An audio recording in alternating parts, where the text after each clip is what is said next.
lá atrás, que foi na época até do Karate Kid, eu acho que teve uma ascensão do Karatê, mas ele foi um esporte que foi ficando meio de lado, teve um pouco de visibilidade com as Olimpíadas, mas ainda, você acha que ele tem a visibilidade que ele merece? Olha, eu sou de uma geração que, eu sou da primeira geração do Karatê, ou a segunda, né? Porque tem mestres que são um pouco mais... A primeira geração são os mestres que vieram, chegaram em 1938 com o Kassato Maru, o navio, aportaram em Santos e Bahia. O ruim é que ele vai lá longe, né? Ele desenterrou o Kassato Maru, velho.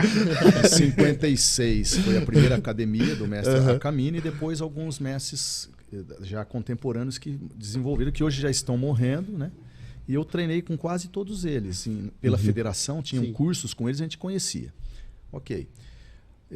Por um lado, é bom a vitrine, né? Quando se torna esporte olímpico, está na mídia e tal.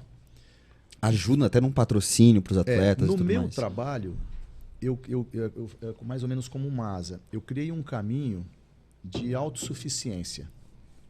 Então, há 25 anos atrás, 24 anos atrás, quando eu comecei, que eu fundei um projeto, idealizei um projeto chamado Educando com Karatê Do, isso há 24 anos atrás, que tem um programa que ensina canto de hinos nacionais, música popular brasileira, tal, plantio de árvores, que é o Natureza Sinal Verde, mestres do Karatê, que vai estudar o Zen Budismo, para formar. Hoje eu tenho um nível de faixas pretas muito elevado. Eu sento numa mesa com eles, eu aprendo com eles, porque eu abri nível de consciência elevado. Então, respondendo o que o Lucas me perguntou, porque o Karatê, se você observar, ele é uma arte marcial diferenciada das outras. A postura de um mestre de Karatê, como ele se comporta, o próprio Karateka, né? Você vê muito, vou falar um evento do Matida, quando ele lutou, eu não me lembro o lutador que foi que ele quebrou o dente com aquele golpe voador. Ele poderia ter dado mais 2 ou 3 socos com o cara semi-nocauteado, mas ele parou e fez o gesto de cumprimentar. Aí foram entrevistar o pai dele. O repórter falou assim, eu vi que a hora que o seu filho ganhou o cinturão, foi quando ele ganhou o cinturão, campeão mundial, o senhor não vibrou. Ele falou assim, o espírito do Karatê, eu não vibrei porque eu imaginei o pai do lutador que o meu filho ganhou. Como que ele estaria sentindo a dor dele agora? Lógico que eu fiquei feliz por dentro, mas seria muito desrespeitoso eu levantar e vibrar com a desgraça do outro. Então, esse espírito do Karatê Do, que faz com que a arte, ela não é milenar, né? O Karatê, a palavra Karatê passou a ser usada de 1922 para cá. Mas pela história do Karatê, ele começa lá em 1609, né? Quando houve a proibição do uso de armas em Okinawa. Então, eles não podiam mais usar o remo, o nunchaku, a tonfa, e passou a usar o corpo como essas armas, imitando as armas, né? Então, por um lado, é ruim, porque sem mídia fica difícil o patrocínio e tal. Por um outro lado, o que eu fiz? Hoje, todas as nossas unidades, com exceção de Mirassol, a gente não tem o apoio da prefeitura. Mas o resto, né, nós temos tudo contrato com as prefeituras. Então, meus professores, eles recebem por contrato, não por aluno. E isso salvou a gente na pandemia. E há 24 anos atrás, quando eu falava para os meus colegas de trabalho, né, os professores que eu conhecia na própria federação, os caras falavam, você é louco, cara, você vai para o Karatê como educação, Karatê é esporte, você tem que ir para o esporte, tal, você foi um bom atleta, você tem que ser técnico. Eu falei, não, vai chegar uma hora que vai saturar, você não vai ter campo mais no esporte, entendeu? O alto rendimento vai massacrar as academias. O MMA está acontecendo isso, porque quem forma os lutadores somos nós nas academias. Aí o cara pega e vai para o MMA para ganhar dinheiro. E os caras do UFC que ganham dinheiro em cima dos lutadores que nós formamos. Tanto que na União Brasil a gente não permite ninguém se envolver com o UFC. Nem eu. Já tive propostas para ser técnico e não fui. Porque o meu mestre também não permite, porque nós somos uma organização de karatê tradicional. A gente pensa na tradição da arte. E o Karatê como educação, não somente como esporte. É isso que eu ia te perguntar. Qual que é o jeito que você vê uma luta de MMA? Se você chega... Não tem como você apreciar uma coisa dessa, mas como que você entende por que aquela pessoa faz aquilo? Não deve ser só o dinheiro. Eu aprecio toda a forma. Eu acho que será? Não sei. Por exemplo, é uma coisa muito interessante essa coisa não vou dizer rivalidade, né?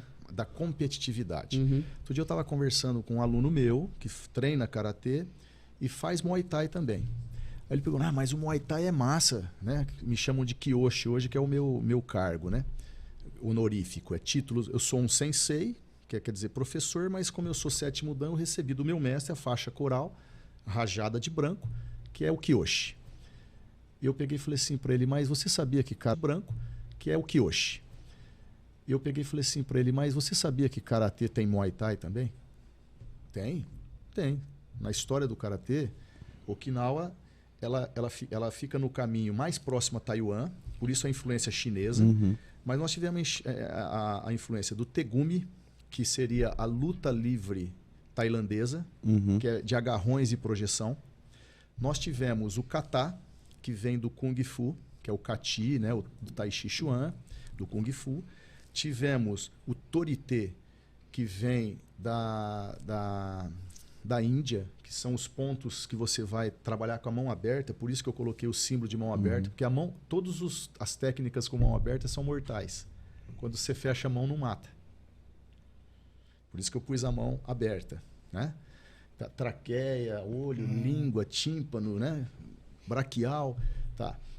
Então, veja quantos sistemas de luta foi incutido em Okinawa por ela ter relações comerciais com todos os países da Ásia. China, Tailândia, Coreia.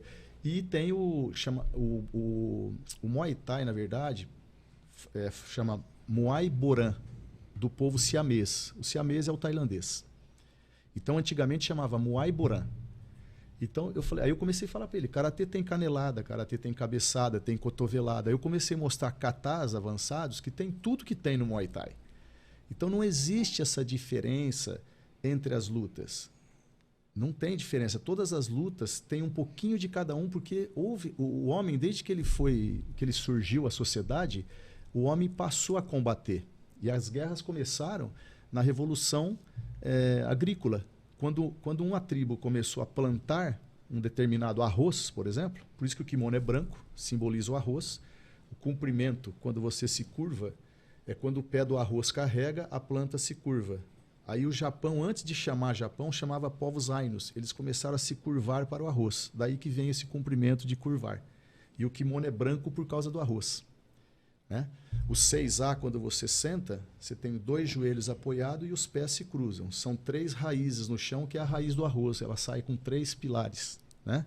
Corpo, mente, espírito. Que bacana. Então, essa filosofia, quando você aplica no adolescente, você muda o comportamento. Ele começa a ver que aquela arte ela é